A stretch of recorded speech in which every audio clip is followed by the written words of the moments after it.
And we are back and want to talk about winners of the week. And we've got a couple of interesting picks, I think. Chris, we'll start with you. Who's your big winner? Who's emerging this week as someone who's making some moves?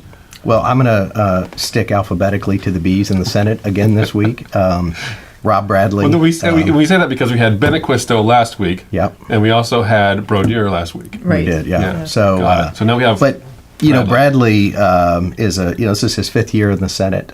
He's got a huge Senate district that essentially goes from Clay County all the way west across the state. But he's done a great job taking over from Senator Jack LaValla. I think his colleagues, he has really risen in the minds of his colleagues as a real statesman. I mean, he has a very Jim King-like personality. He's very affable. He's very smart.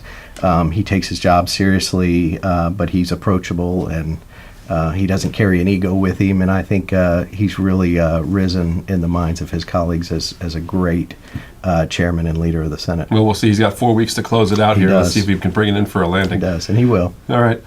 Katie, who do you have? Well, Chris's pick is a great pick. He's got B's. He's in the B's, so you can go from the B's, but you can't go far. My pick is Corcoran and Gillum. They've got two winners, I suppose. Okay. All right. They have a debate this week. Had a debate this week. Sanctuary cities. Right. Well, that's a huge Corcoran threw out a challenge, right? He did. And Gillum said, "Yeah, all right, I'm down." Or maybe maybe Gillum threw down the gauntlet and said, "All right, I'll battle you." Well, and good for them for putting themselves in that position where they can get out in front of the public, have a spirited debate.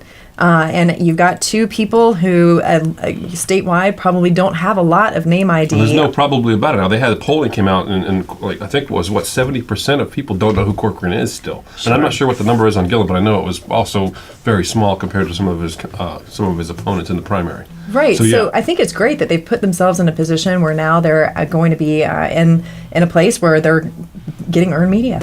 Yeah. I think it's smart for both of them. It's going to be a solid week of headlines for just from that once, just from the single event. So good stuff. I love Katie's choice too. I mean, it's the politics of old, the Lincoln Douglas debates where politicians got up and they actually debated issues and talked about them. It wasn't social media, it wasn't TV ads.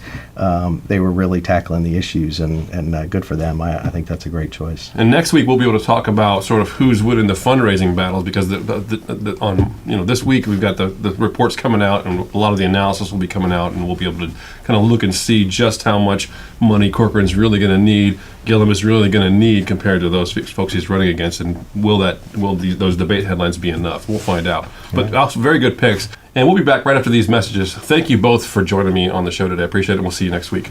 Thanks.